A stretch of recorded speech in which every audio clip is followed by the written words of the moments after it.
Eu gostaria de dar as boas-vindas a todos. E os dois palestrantes, o Ivo e o João, são arquitetos, trabalham no metrô, na gerência de projetos básicos. Como chama a sua gerência hoje? Como chama a sua ponente? Gerência de projeto básico de transporte metropolitano. Gerência de projeto básico e transporte metropolitano, é que muda com uma certa frequência, né? São arquitetos e vão apresentar o desenvolvimento dos objetos em BIM. Começar? Bom dia, pessoal. Eu sou o João. A gente vai fazer uma breve apresentação, vamos tentar ser o mais sucinto possível, porque a apresentação é um pouco densa. Alguns termos que eu vou usar, se alguém tiver alguma dúvida, pode perguntar depois, né? Às vezes eu vou pular, falar algumas coisas que podem ser familiares para uns, para outros não tanto, né? Mas aí qualquer coisa pode perguntar depois, tá? Não se preocupe, não se furtem disso. Bom, a nossa gerência, né? Bom, pular isso aqui. A nossa gerência faz os projetos básicos atualmente, né? De transporte, né? Da expansão da rede. E o departamento de arquitetura trabalha especificamente no desenvolvimento tanto dos projetos de arquitetura como de acabamento.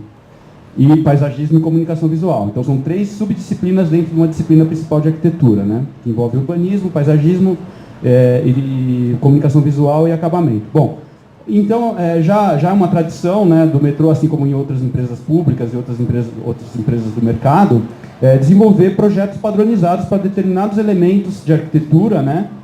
Como esses que estão destacados na imagem aí. Então, por exemplo, numa estação do metrô operando, você vai conseguir identificar uma série de elementos que tem um projeto já padronizado, né, como o caso do suporte persistor, a lixeira, um elemento de comunicação visual, o piso tátil. Alguns são projetos, inclusive, um desenho industrial interno do metrô, um desenho feito pelo próprio metrô, que vira um projeto padrão.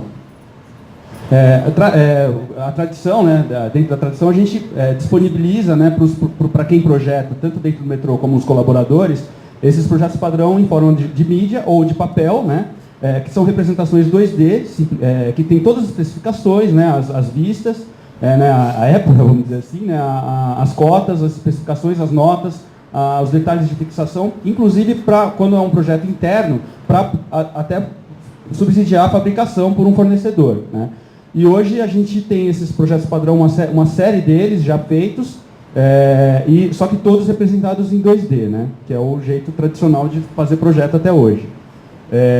Bom, só que o que acontece? Como a gente já acumulou um bom tempo, já tem quase 40 anos, né, que são desenvolvidos esses projetos padrão, muitos deles já caíram em desuso, outros ainda são utilizados, mas a gente já percebe que tem algumas não estão tão atualizados, então a gente precisou submeter muitos deles a uma análise, fazer uma análise crítica de todo esse acervo, vamos dizer assim, que é um patrimônio muito interessante que o metrô tem, inclusive que várias outras empresas acabam utilizando, né? De alguma maneira, os fornecedores acabam utilizando, mas muitos deles estão ainda ou obsoletos ou com necessidade de atualização por questão de norma, atualização de geometria, porque determinado componente o mercado já não fornece mais, uma fixação que já está desatualizada, né, material que já foi atualizado, tem tecnologia nova para isso.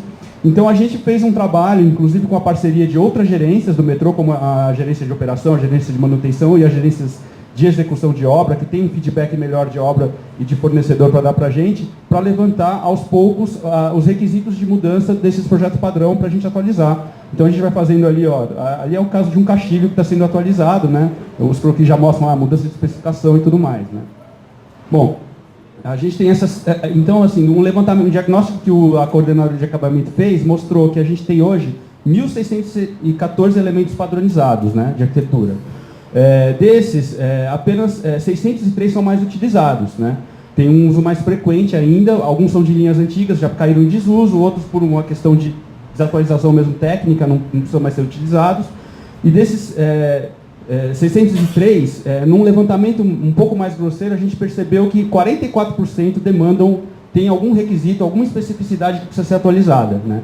Então isso era um ponto de partida, inclusive, para a gente começar a trabalhar no processo que a gente vai demonstrar agora. Bom, aí aqui a gente vai ter o histórico do processo de transformação desses projetos padrão que a gente tem para a realidade BIM, que é transformar eles em objetos BIM para poder aplicar nos usos BIM, nos requisitos BIM que a empresa vai estar desenvolvendo agora, né? E o Ivo está aqui para falar um pouco mais disso com mais propriedade. Então a gente vai mostrar desde os diagnósticos iniciais dos elementos que a gente precisava, passar pelo diagnóstico de tempo que a gente iria levar para subsidiar um cronograma, as leituras de definições de padrões para a gente conseguir desenvolver esses objetos dentro do que, alinhado com o que o BIM preconiza, a organização da nossa estrutura de trabalho, a simulação de cenários para desenvolver interno ou se ia fazer isso com uma equipe contratada, uma consultoria, e aí a gente vai mostrar o primeiro pacote de produção, os 2 primeiros pacotes de produção que já foram feitos até agora, né? E os resultados parciais. Bom, eu vou passar a palavra para o Ivo agora, ele vai falar um pouco. Bom dia. Obrigado.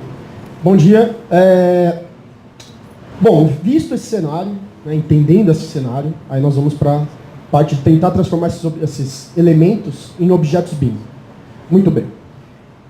Aí eu vou colocar um pouco de posicionamento meu do que eu vejo também no mercado. Muito tem essa vontade de ter biblioteca BIM. Às vezes as empresas elas começam querendo ter uma biblioteca BIM. Só que essa biblioteca ela tem que atender vários usos que vão vir com esse projeto. Orçamento, análises, etc.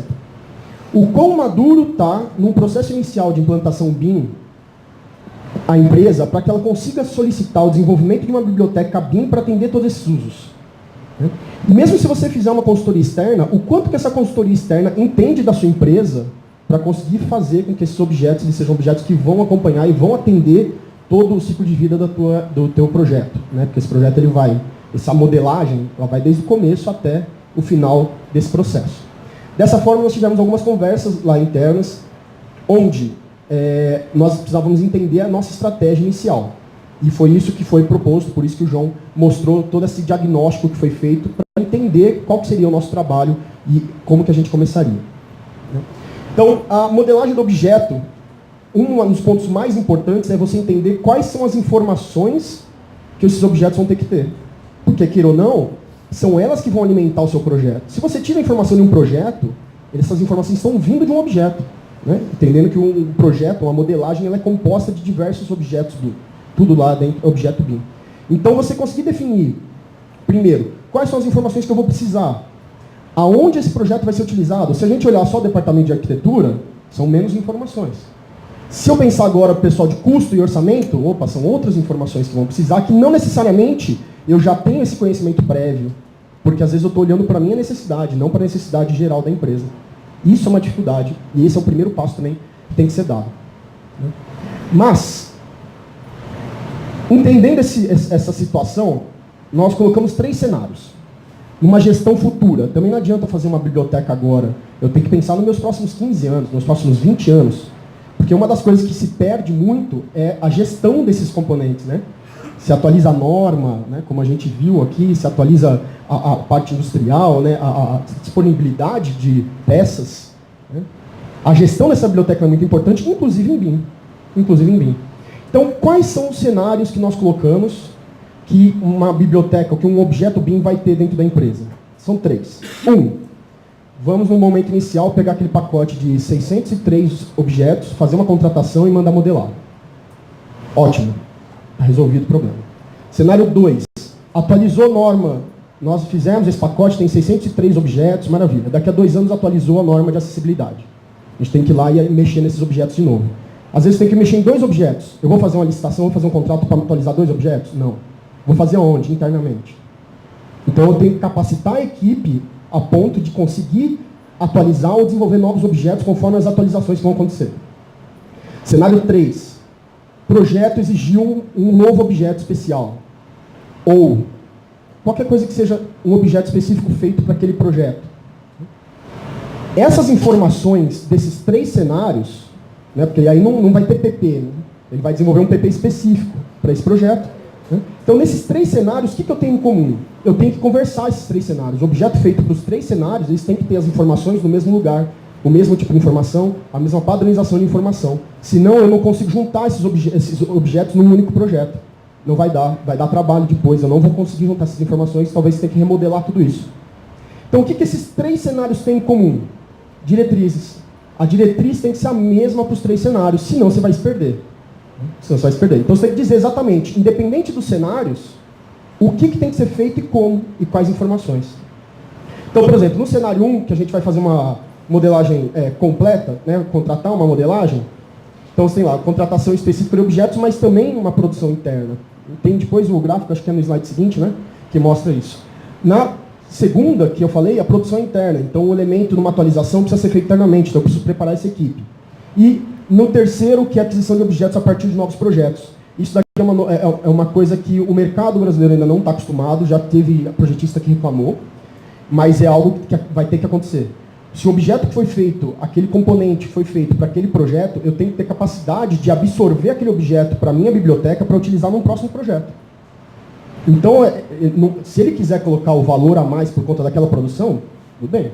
Mas não dá para cobrar a mais por aquele objeto, porque aquilo é um componente daquele projeto que vai depois alimentar uma biblioteca da empresa. Agora, um levantamento que foi feito depois de uma primeira modelagem, de um primeiro pacote, foi assim, tempo. Quais são as etapas, as principais etapas, os principais assuntos que o objeto vai passar no seu desenvolvimento? Primeiro, revisão técnica do PP. Como o João falou, né, boa parte dos objetos precisou de uma revisão técnica, de uma atualização. E essa revisão técnica não adianta você ir direto para o modelo BIM. Você vai ter que fazer diversas pesquisas, atualizações, entender, ter feedback de obra, feedback de manutenção, etc., para conseguir fazer essa revisão técnica. Leva tempo. Então, 29% do tempo total de desenvolvimento de objeto para revisão técnica. Validação. Validação dessa revisão técnica. Então, você fez o objeto, tecnicamente você fez lá as questões técnicas, vai validar? Vai validar com quem? Vai validar de novo, com o GMT, com quem for. Né? Isso, 21%. A modelagem do objeto em si, 42%. E a revisão final desse modelo, 8% do tempo. Imaginando esse cenário. Se a gente fizesse uma contratação externa para desenvolver essa biblioteca, a revisão técnica do PP faz dentro ou você contrata também? Porque se você for contratar uma biblioteca e precisar de uma revisão técnica, você tem que lembrar do tempo a mais que você tem que colocar no contrato, que ele vai ter que desenvolver um arquiteto, um engenheiro vai ter que fazer essa revisão técnica. Ou é interno. Se eu for fazer esse contrato, então eu tenho que prever esse tempo. Senão eu vou me perder no tempo desse contrato. Então, praticamente metade, né? Metade, praticamente não, metade do tempo é um trabalho interno, é um trabalho que o metrô tem que fazer. E tem que entrar como um projeto mesmo, né? Ocupar o tempo, fazer análise, etc. Esse objeto BIM ele também tem que atender os usos, como o João falou. Então, os usos iniciais que a gente colocou, a parte de planejamento, quantitativo, análise visual, análise de espaços, orçamentação, produção de documentação técnica, compatibilização e coordenação. Será que se eu fizer só um objeto 3D lá com algumas dimensões, resolve para eu conseguir fazer todos esses usos desse objeto? Não. Eu tenho que fazer o levantamento com as áreas que vão fazer isso, o que elas precisam para conseguir fazer isso. E aí eu já colocar isso como diretriz no desenvolvimento do objeto. Por mais que às vezes a informação não esteja preenchida, o parâmetro ele tem que estar lá previsto, para conseguir integrar esses parâmetros depois. Diretrizes, manual de diretrizes. Esse é um documento que está 80% pronto, está nos finalmente. Que aí sim, é um documento que vai ter umas 30, 40 páginas só de diretrizes de objetos BIM. Para civil e sistemas, perdão. Para a parte de via permanente, para a parte de geotecnia, para a parte de viário urbano, né, ou para a parte de instalações urbanas, nós estamos discutindo ainda como vai ser, porque a organização é um pouco diferente. Mas já está começando essas discussões de como nós vamos organizar isso para eles. Desenvolvimento dos catálogos, normas técnicas, instrução de projeto, especificações técnicas. Então, tudo isso foi base. Né? Você tem que ter um conhecimento de tudo isso para conseguir desenvolver seu primeiro objeto. Além do conhecimento da própria ferramenta que você vai desenvolver o objeto. Você tem que estar maduro com isso. Então, você já tem que ter feito alguns projetos para conseguir desenvolver algum objeto. Então, não é algo que você pega e faz de primeira. Não, vamos começar a desenvolver na biblioteca. Você não vai conseguir. Requer uma maturidade, tanto da maturidade técnica como maturidade ferramental para isso. E, além disso, nós temos alguns elementos que são complementares a esse processo. Template. Se eu não tiver um template, se eu precisar revisar o nome de uma linha, e se essa linha estiver em 50 objetos, eu vou ter que depois abrir objeto por objeto e atualizar o nome dessa linha. Vai dar um trabalho do cão. Então, faço template. Ficha do objeto. Então, nós temos uma tabela de Excel enorme, que vai ser a nossa gestão das informações desses elementos, desses objetos, e dela você vai conseguir também extrair, colocando o código aqui, essa ficha vai se preencher automaticamente, para conseguir acessar rapidamente as informações desse objeto, desse elemento. Uma biblioteca de materiais única. Eu não posso ter dois concretos com o mesmo SCK e um tem espaço, o outro não tem espaço. Tem que ser o mesmo elemento. Porque senão, na hora que eu extrair uma tabela de quantidade, ele vai sair duas linhas, e na verdade um elemento só, E aí minha orçamentação quantitativa vai começar a dar problema. Então eu tenho que ter uma biblioteca unificada com essas informações de materiais. Então, portanto, também a padronização dessas informações. Se eu tenho a mesma informação, código metrô, por exemplo, né, o código que for, código de composição, no elemento A e no elemento B, a hora que eu tirar uma tabela, os dois têm que cair na mesma coluna. Se eu não usar o mesmo parâmetro nesses dois objetos que são diferentes, eles não vão sair na mesma coluna. Você vai ter que ter uma coluna para cada um, e aí você não vai conseguir integrar as informações. Então tem que ter também uma padronização dessas informações. Bom, como o Ivo acabou de falar, deu para perceber que o processo como um todo acaba transcendendo de uma maneira muito forte, né, só a modelagem, né, tridimensional do elemento. Então, para isso, a gente precisou elaborar uma estrutura analítica do processo, um EAP, que desse conta de elencar todos os produtos, desde as atividades meio, as atividades intermediárias, as atividades mais administrativas e de gestão, até as atividades que correspondem aos produtos finais propriamente ditos dessa biblioteca. Então, ali em azul, a gente tem o bloco de atividades que na nossa EAP corresponde às atividades de apoio, de suporte, de planejamento, capacitação da equipe. Tem que lembrar que a equipe, quando começou a desenvolver essa estratégia, ela não tinha maturidade técnica ainda para nenhuma expertise específica nisso. Então, a gente teve que passar por um processo de capacitação, de pesquisa, pegamos referência, inclusive, de outras empresas, devem ter representantes aqui, que subsidiaram a gente com algumas informações, né, com palestras e tudo mais. O CPT me ajudou muito, a FDE também, outras empresas privadas que participaram de ciclos de palestras. E também a gente tem uma série de atividades que a gente acabou desenvolvendo como atividades meio. Esses produtos que estão ali elencados como pré-requisitos são atividades intermediárias, são produtos intermediários que são meios para atingir os produtos que estão lá em verde. Então a gente precisou fazer a revisão técnica dos PPs em si é um produto interno, né? Um pré-requisito interno do processo. A codificação, alinhar a nossa codificação que hoje existe no metrô com uma codificação mais geral, alinhada com as normas da ABNT. A ABNT tem já um sistema de classificação e elaboração para os materiais da construção civil, dos elementos da construção civil. A gente tem que já pensar a nossa codificação linkada, vinculada com essa. Os testes, a própria vinculação do novo com o antigo, código novo, nomenclatura nova, nomenclatura antiga, o objeto, ao que corresponde em termos do PP antigo. As possibilidades de reaproveitamento de elementos do mercado que precisam ser transformados em elementos genéricos, né? As diretrizes, que o Vivo comentou, né? Criar um manual de diretrizes, tudo isso foi feito concomitante aos primeiros pacotes. Então a gente teve um trabalho todo simultâneo, né? De gestão e de produção. E os produtos propriamente dito, que são os componentes em si, que são os objetos BIM, o arquivo template, que no BIM você tem que ter um arquivo base super consistente, com a informação em BIM já consistente para servir para todos os projetos de uma maneira unificada, né? E a base, inclusive, para a modelagem. A validação, né, que é um produto, no fim das contas, a rotina de validação de teste do objeto num projeto genérico para ver se ele se comporta da maneira como a gente quer, dentro dos requisitos que a gente quer, e outros documentos complementares. E para encerramento a gente acaba tendo, depois que tem uma biblioteca mínima, pelo menos disponibilizada, eu acho que isso a partir já do começo do ano que vem a gente pretende ter, a gente vai ter que fazer todo um trabalho de arquivamento no nosso repositório, que hoje é o GED, né, o nosso sistema de arquivamento de mídia, e também a exportação disso em vistas, em documentação 2D, que vai para o arquivo técnico, né, e a divulgação do trabalho para fornecedores, partes interessadas e outras partes do metrô, inclusive, que poderão, outras disciplinas que poderão aproveitar esse trabalho para pensar nos seus padrões também. Bom, aí a gente entra na produção propriamente dita, né? Daqueles 603 elementos que eu mencionei, que são mais utilizados, como o metrô utiliza um software específico, que é o Revit, para fazer a modelagem, a gente tentou classificar esses elementos segundo as classificações do Revit, as categorias pré-definidas de modelagem do Revit. São 3 as principais, né?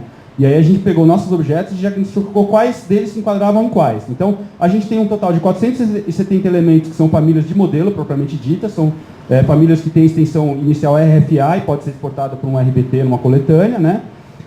São objetos mesmo que um modelo à parte, pode ser inserido no modelo de projeto.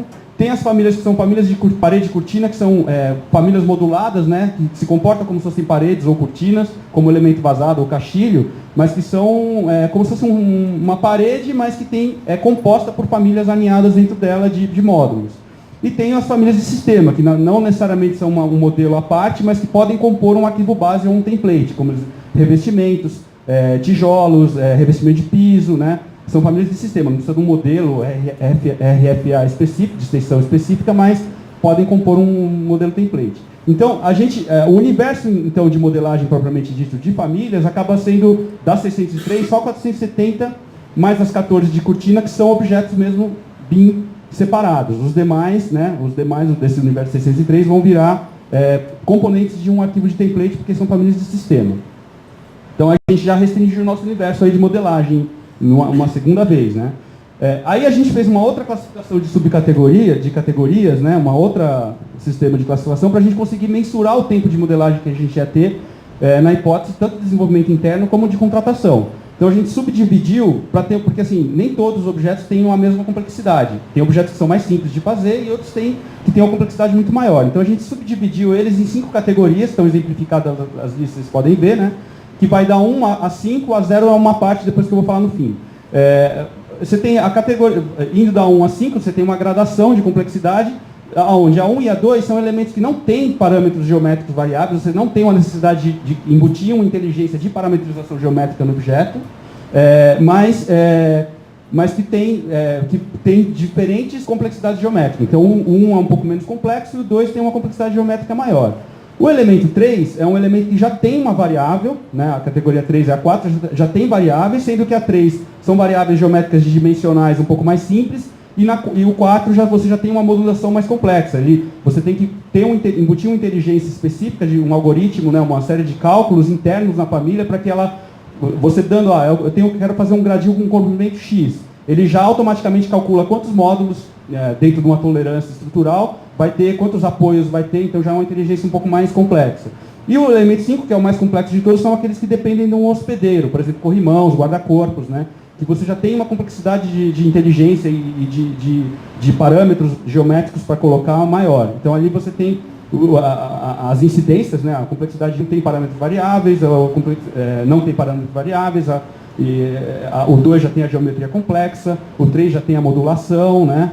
Não, o 4 já tem a modulação, o 5, além de tudo isso, ainda depende de um hospedeiro. Então, a gente fez isso tudo porque a gente sabe que os tempos de modelagem para cada um deles é diferente. Não tinha como fazer uma planificação de tempo médio, abstrata, sem ter essa ideia, sem ter esse diagnóstico. A gente começou a ponderar, a elaborar cenários possíveis, né? A gente pensou, a companhia, várias vezes a gente fez essa reflexão, né, dentro do departamento sobre a possibilidade de contratar externamente esse produto, com tudo que o Ivo já ponderou, né, ou não. Aí a gente elencou primeiro as vantagens que a gente teria se o metrô mesmo desenvolvesse essa biblioteca internamente. A gente já se apropriaria de um recurso humano existente, quer dizer, a própria equipe, que está aqui, inclusive, representada aqui pela Michelle e pela Thaís, o Benê também está ajudando, e o Del Carlo, né? E o Ivo, com o suporte do Ivo, já usaria esse recurso e já está acostumado lá com a rotina da companhia e tudo mais. Teria a vantagem de que a produção e a capacitação viraria depois um patrimônio para o metrô, né? A gente se capacitaria para fazer isso, ter expertise interna, sem depender mais de consultores externos. A vantagem da redução do cronograma, né? Porque você não tem o processo burocrático, vamos dizer assim, de contratação. Mas como desvantagem você teria um tempo maior total de produção dos objetos, porque a nossa curva de maturidade ia evoluir durante o processo. A gente não tem status de consultor, de sênior nesse desenvolvimento. E poderia ter uma descontinuidade, porque a equipe também está envolvida com outras atividades do departamento, né? Eventualmente é flutuante essa demanda, né? Às vezes é maior, às vezes é menor, a gente poderia ter essa descontinuidade. No caso de uma empresa contratada, a gente teria um tempo total de produção dos objetos menor, por causa da maturidade de quem está desenvolvendo, uma maior flexibilidade de arranjo de equipe e uma operabilidade melhor de software, porque as empresas vão ter possibilidade de compra, né? Não teriam todas as restrições em termos de contratação de software que a empresa pública tem. E a desvantagem seria o custo extra com contratação, né? Você tem um custo extra, né? Mesmo que a gente esteja apropriando horas da equipe, com certeza, se for fazer o comparativo, daria menor o custo, se fosse interno. E alguns pré-requisitos não podem ser desenvolvidos por contratada, né? Nesse caso, como, por exemplo, a revisão dos PPs que o Ivo comentou, e você teria um impacto grande no cronograma por conta do processo inicial de contratação, que pode levar meses, né? Bom, feito esse comparativo, a gente fez uma série de reflexões e resolveu desenvolver 2 pacotes prioritários, pelo menos, até o momento, fazendo um laboratório de desenvolvimento interno independente da contratação. Porque a gente saberia que se a gente fosse contratar de qualquer forma, enquanto está contratando, a gente teria que fazer esse processo. Tivemos uma anuência da gestão, do departamento, para fazer isso. E começamos a fazer uma planilha de gestão do processo. Essa planilha ela se subdivide em 3 abas principais. Uma aba que a gente chama de base, é uma planilha geral de gestão do status de hoje, dos projetos padrão, em que a gente destaca aí algumas classificações que a gente fez, como por exemplo, destacando aí nessa planilha, todas as classificações que a gente fez. Qual a frequência de uso daquele objeto, em que disciplina ele é utilizado, se é em paisagismo, se é em comunicação visual, se é em acabamento, qual a complexidade de modelagem já prevista para esse objeto no futuro, e se ela se comporta como uma família de modelo, de sistema. Então tem uma série de características, pendências de revisão estão anotadas ali para a gente ter um controle e gestão, uma matriz de controle mesmo dessa biblioteca.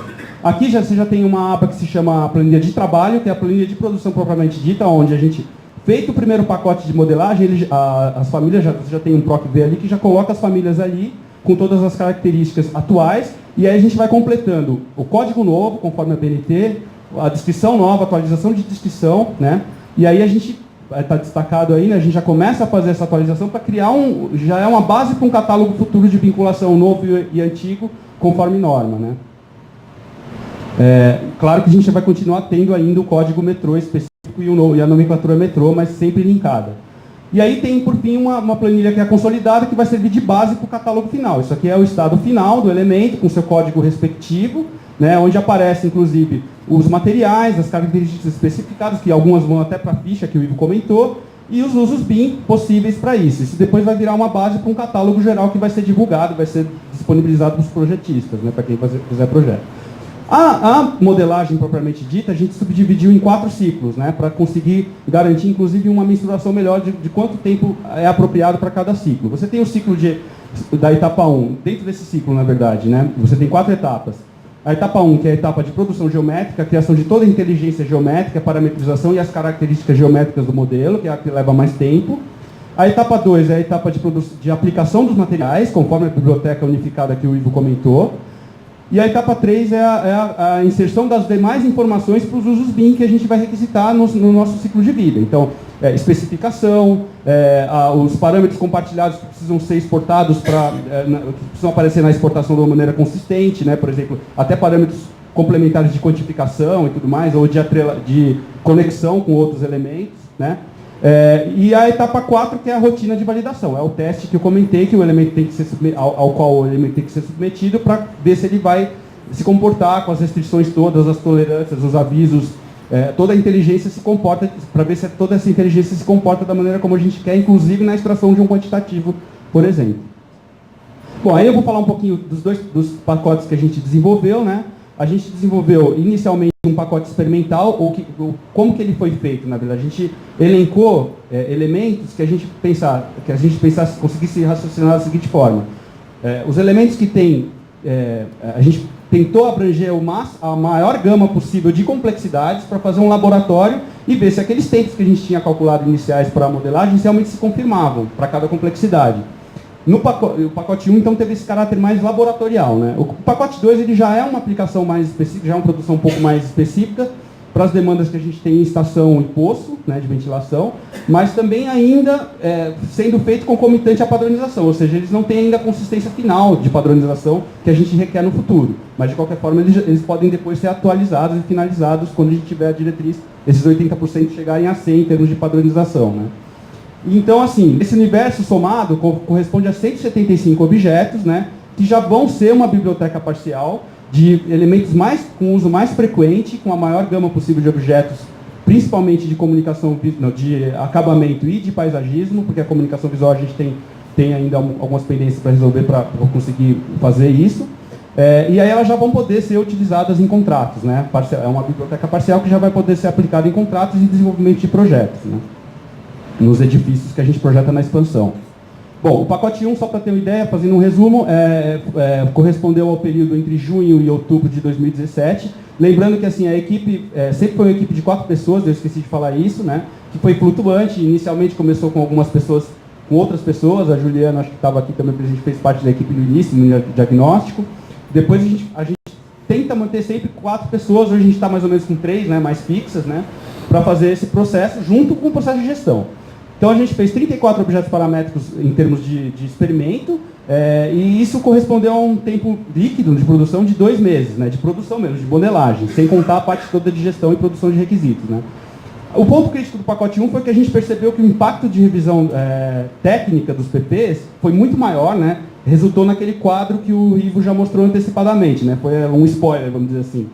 Foi muito maior e chegou aos 40%, né, do tempo total, quase, né, não, 29%, desculpa, do tempo total de revisão, por conta da gente descobrir que realmente, e com o feedback, inclusive, que o pessoal de obra deu pra gente, né, a gente fez até um comunicado para o pessoal ir revisando os pacotes, à medida que a gente lança pacote, o pessoal vai olhando, eles têm esse conhecimento maior, né, tanto a GMT como a manutenção como a operação, e ajudaram muito a gente nisso. Então, só que aí o problema é que o universo de revisão ficou muito maior, né? A gente não pode sair modelando uma coisa que está obsoleta ou desatualizada. No pacote 2, que iniciou em dezembro de 2007, a gente selecionou mais 75 objetos paramétricos para fazer, que a gente já iniciou, a gente já está com 1/3 mais ou menos modelado. Só que o que a gente percebeu nesse dado? Que a gente precisava unificar melhor a informação desses objetos, senão a gente depois ia ter um retrabalho, um passivo com um retrabalho.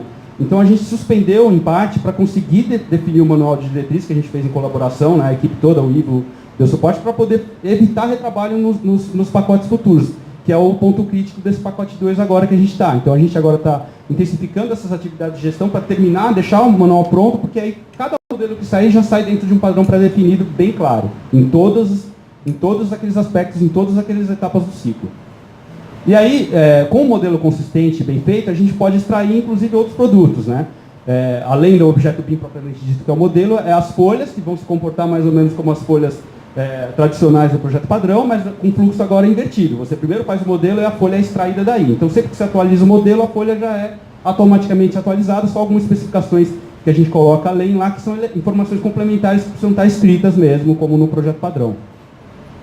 Então aí você tem o próprio projeto do objeto, que são, por exemplo, se você tem um objeto que é uma porta, você tem todos os tipos pré-configurados dela ali visualizáveis, dentro de um mesmo arquivo de modelo, né, que já facilita, inclusive, o uso e aplicação no projeto.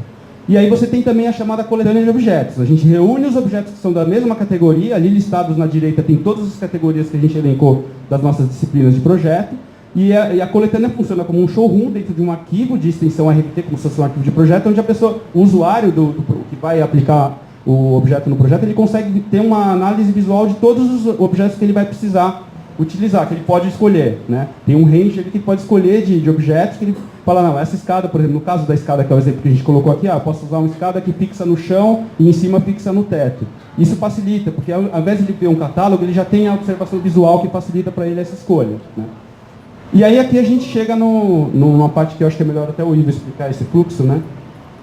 Bom, aqui na verdade a gente fez o entendimento de qual que é o caminho que o objeto BIM ele vai ter no desenvolvimento, lá dentro do metrô, né? Dentro de todo o processo BIM, do ciclo de vida. Então, no momento do desenvolvimento, né, o objeto em si, se você pensar em Revit, ele é uma família que é um arquivo específico RFA. Só que no arquivo RFA você não tem folhas, você não consegue criar as visualizações ou de várias opções nessa mesmo arquivo. Então, o que acontece? Essa família RFA, ela cai dentro de um arquivo que chama projeto de objeto. Desse arquivo de projeto de objeto sai a folha. E no outro, que é aquela que o João acabou de mostrar, que é a coletânea de objetos. Então, esses 3 produtos do objeto vão ficar armazenados como documentação. Né? Essa família também alimenta aquela planilha de gestão, aquela planilha de Excel que vocês viram, que sai também aquela ficha do objeto que eu falei lá no começo.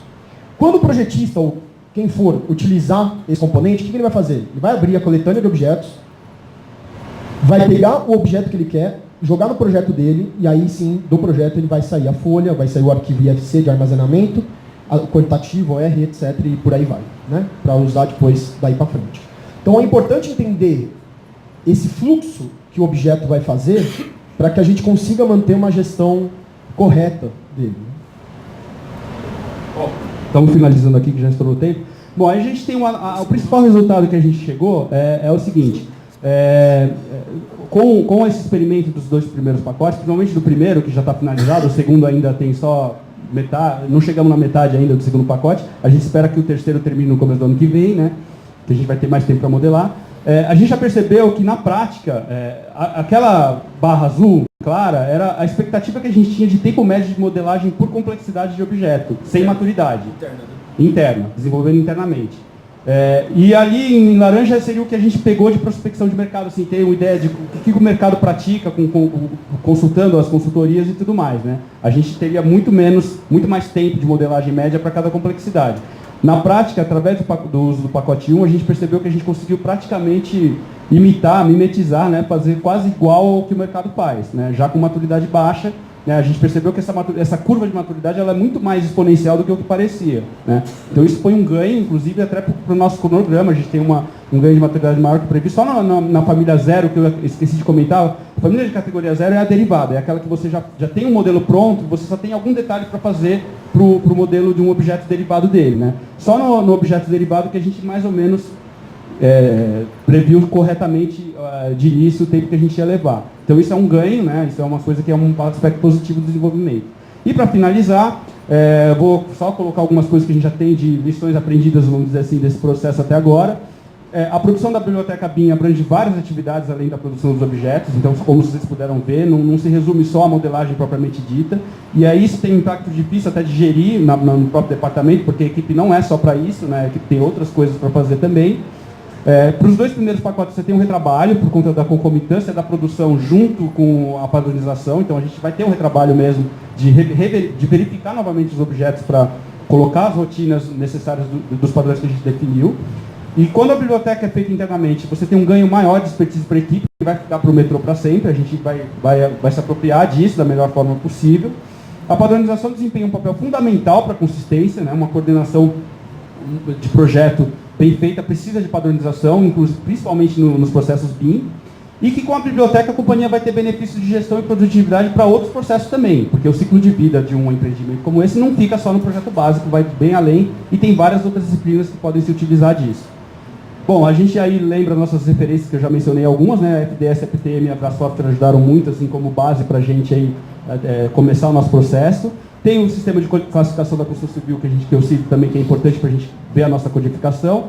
A BDI, que está fazendo a Biblioteca Nacional BIM, que já tem alguns requisitos aos quais a gente tem que se alinhar, até para disponibilizar também, se for o caso.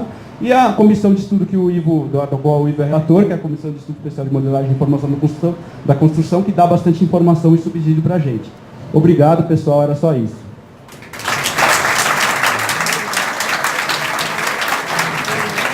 Alguém tem alguma questão a ser feita?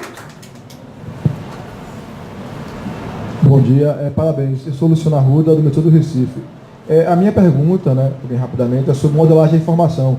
Como o BIM, né, a ideia do BIM é a atividade colaborativa, então você vai ter engenheiros mecânicos, civis, cálculo estrutural, análise de luminância, então os parâmetros físicos, né, que às vezes você tem uma família específica do metrô, e aí talvez vocês precisam de fazer teste no IPT, né, algumas coisas, para você poder disponibilizar essa característica, né, para outros profissionais que vão também participar do projeto. Como é que vocês estão lidando com isso aí? São duas coisas, né? É um entendimento, inclusive, na ABNT, na comissão, de que nem todas as informações têm que estar no modelo. Porque senão você vai popular de muita informação que talvez não seja necessário você ter no modelo. E também é uma ideia um pouco errada de que o BIM é um modelo único que contém todas as informações. Você pode ter planilha, informação numa planilha e fazer parte de um processo BIM, sem nenhum problema. Né? Então, as informações que vão estar no modelo são as informações que você tem um benefício direto de utilização, seja para um próximo software, ou seja para um analista ou alguma coisa desse tipo. Para o uso futuro, como manutenção, etc., aí a gente tem um outro, está estudando ainda, né? Algo. Provavelmente a gente vai usar algo parecido com o COBE, onde você preenche as informações numa planilha e alimenta uma outra plataforma. Então você vai alimentar uma plataforma de manutenção com as informações e com o modelo com outras informações. Mas essas informações não estavam dentro do modelo. Né? Isso daqui, que é um trabalho que foi feito para a parte de arquitetura somente, como o João comentou no começo. Para as outras áreas, sistemas, estrutura, etc., a gente já startou essas conversas para começar a definir as diretrizes a partir de todo esse aprendizado, né, para desenvolver as diretrizes. O problema é que muitas vezes, por exemplo, a estrutura de concreto. Não tem por que eu ficar criando biblioteca de pilar de concreto. Isso aqui é uma coisa comum. Né? O que eu preciso é determinar quais são as diretrizes. E aí você tem dois manuais diferentes. O manual de diretrizes de objeto e o manual de diretrizes de projeto. As informações, elas são importantes para o projeto. Então elas vão estar no manual de projeto. E esse é um trabalho que a gente está fazendo agora também. Começou, na verdade, ano passado, levantar com todas as áreas quais são as informações que as áreas utilizam para fazer análise e aprovação de projeto e uso sequente para a obra. Ainda não estamos conversando com a obra, tá? Mas listar essas informações para que as diretrizes para desenvolvimento de projeto BIM, você tenha que ter essas informações. A biblioteca que a gente está fazendo, a gente está com foco no que é desenho metrô, não no que é mercado. Por exemplo, PCF. Eu não vou entregar uma família de PCF. Só que se você colocar um PCF no teu projeto, quando eu receber esse projeto, ele tem que estar dentro das diretrizes, e tem que estar dentro das diretrizes tanto de projeto quanto da biblioteca. Entendeu? Então, o que a gente está focando é desenvolver quais são as informações necessárias e quais são as diretrizes para atender essas necessidades, que é um outro documento. A parte, por exemplo, de aprovação, de IP, etc., isso daí é um processo técnico que não entra como informação do objeto, porque ele não vai ser utilizado durante só para a fabricação, por exemplo, da peça. Ele não vai ser utilizado como projeto, mas como projeto de fabricação da peça, que é uma outra coisa. Não entra dentro desse objeto, desse projeto de uma estação ou de um poço. Não sei se eu respondi. Obrigado. Parabéns. Mais alguma questão?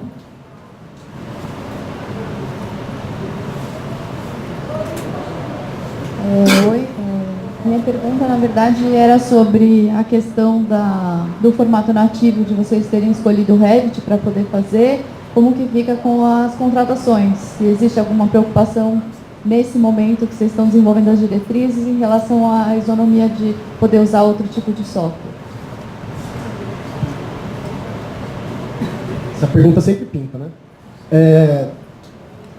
Seguinte, o metrô, ele atua diretamente no ciclo de vida inteiro da edificação, certo? Tudo bem. Então, vamos pensar aqui no caso do Álvaro, da manutenção. Vamos dizer que a manutenção ou na operação vai ter que fazer uma modificação da estação. Não adianta, o IFC ele não vai conseguir atender todas as necessidades de desenvolvimento de projeto. Isso foi dito pelo Thomas Libet, que é um dos desenvolvedores de IFC. Ele comparou o IFC com um PDF. Você pode trazer o PDF, você sai do Word PDF, você pode trazer o PDF de novo? Pode, mas você vai perder um monte de configuração. E aqui perder configuração é perigosíssimo, né? Porque você está confiando naquela informação. Não é mais aquela informação que você analisa ponto a ponto. Você confia que aquela informação é verdadeira. A partir do momento que você confia, o risco dessa informação ser perdida é muito alto. Então você não pode correr esse risco.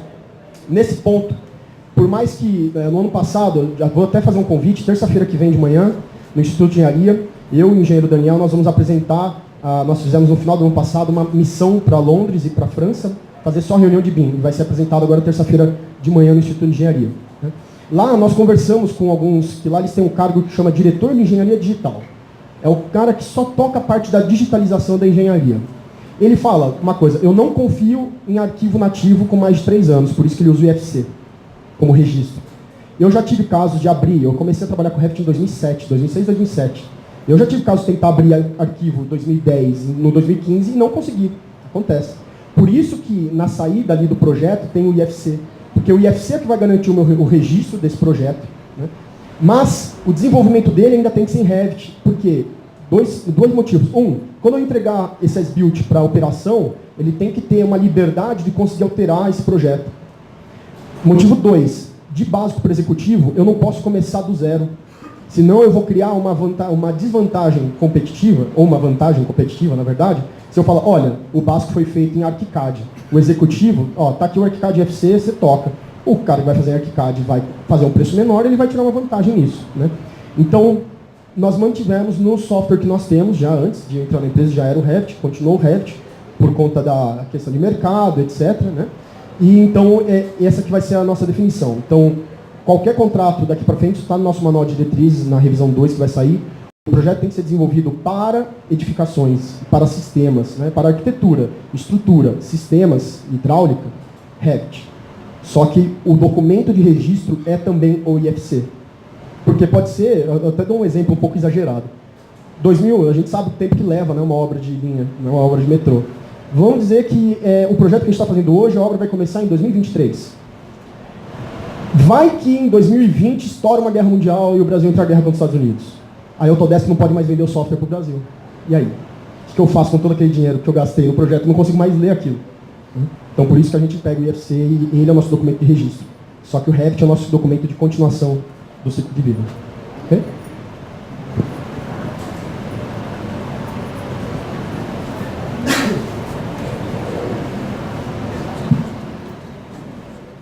Eu sou o Fernando, arquiteto da CPTM, e eu fico feliz, né, em saber que também a gente, como atuantes lá no BIM da CPTM, estamos prestes a assinar um contrato de agora, né, essa semana a empresa já assinou o contrato, a gente vai começar o dia de serviço no começo do mês que vem, começo de setembro, a modelagem também da família de objetos BIM, dos PPs da CPTM.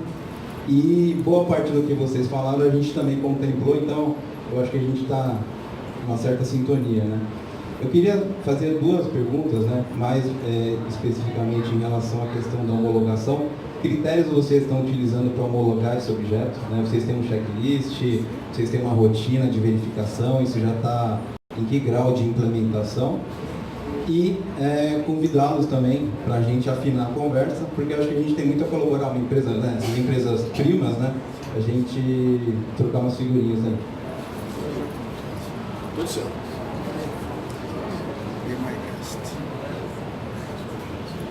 Bom dia, obrigado pela pergunta. Estamos disponíveis mesmo, a gente já trocou algumas figurinhas várias vezes, né, com o pessoal da CPTM que veio apresentar lá o nosso ciclo de inovação, mas queremos continuar mesmo nesse processo. A gente tem uma rotina, assim, a gente desenvolveu um checklist, só que ele ainda não é um checklist definitivo, porque essa que é a grande questão. O universo de modelagem ele vai se revelando para a gente por partes, por perspectivas. Então, toda vez que a gente consolidar um checklist, a gente tem um checklist específico de validação, né? Que eu não teria segurança ainda nem jurídica para dizer que se isso já é um instrumento oficial de homologação, mas ele já vai ser um embrionariamente ele já funciona. É um checklist que tem uma rotina que é subdividida conforme aquela lógica dos ciclos lá, né? Você tem alguns requisitos que a gente está colocando como requisitos geométricos, que a gente vai padronizar, que vai constar no manual, inclusive. Alguns requisitos da rotina que são só para a questão dos materiais e outros que são para outras questões de vista, representação e tudo mais. Quando a gente faz o que a gente chama de rotina de validação, existe um checklist que resume isso de uma maneira concentrada e setorial. Inclusive a gente foi maturando isso com o tempo e foi descobrindo que a gente precisa organizar, a organização lógica desse checklist, ela não pode obedecer a uma organização uma organização só de setorial lá do que é cada ciclo, sim da própria organização cronológica da modelagem em si, senão o checklist fica indo e voltando quando o cara estiver fazendo uma rotina de testes. Depois, se vocês quiserem, a gente pode até falar um pouco mais detalhadamente sobre isso, mas de fato a gente tem sim um checklist que a gente pode conversar mais detalhadamente depois, né? Agora, vai ter a aprovação administrativa também, né? Porque isso já é uma coisa que depende mais da gestão do metrô. A parte de documentação a gente está tentando já alinhar, inclusive com o sistema de codificação, de classificação e de como você alimentar isso no nosso repositório atual, né? Que aí já é mais oficial mesmo, depois a gente vai alinhar isso. Tem uma outra coisa, a ideia é ampliar, como a gente não tem todas as diretrizes ainda totalmente fechadas, que a gente está vendo coisas simples, por exemplo, eu não tenho como pegar, aliás, a gente achou que não era ideal pegar esses objetos que estão em BIM, chamar eles de PP e jogar no JET como uma nova revisão daquele PP. A gente está chamando de um outro documento agora, né, que é projeto de objeto BIM, é uma outra coisa, que é para não confundir, principalmente porque eles não vão vir como um pacote de uma vez. Então, tem várias diretrizes que a gente está desenvolvendo e como elas não estão totalmente fechadas, o checklist também não consegue finalizar. A gente não consegue fechar um documento de homologação. Né? E também tem uma outra coisa, o Inovação BIM, não sei se vocês conhecem, mas é o projeto de avanço do BIM corporativo, que é uma outra coisa, né? Uma outra apresentação, uma outra história. Ele que vai também envolver as outras áreas e vai trazer a resposta das outras áreas que a gente ainda não conseguiu ir. Então pode ser que isso vá sendo atualizado, isso aos poucos, né? A ideia é que vai agregando. Mas ainda não está fechado porque nem a nossa primeira parte de diretriz está fechada, porque tem essas discussões que a gente está tentando fazer da maneira mais, que a gente acredita mais correta. Mediador? Mediador, coordenador, moderador, o que é? Animador. Então, eu agradeço a presença de todos. Em nome da obrigado.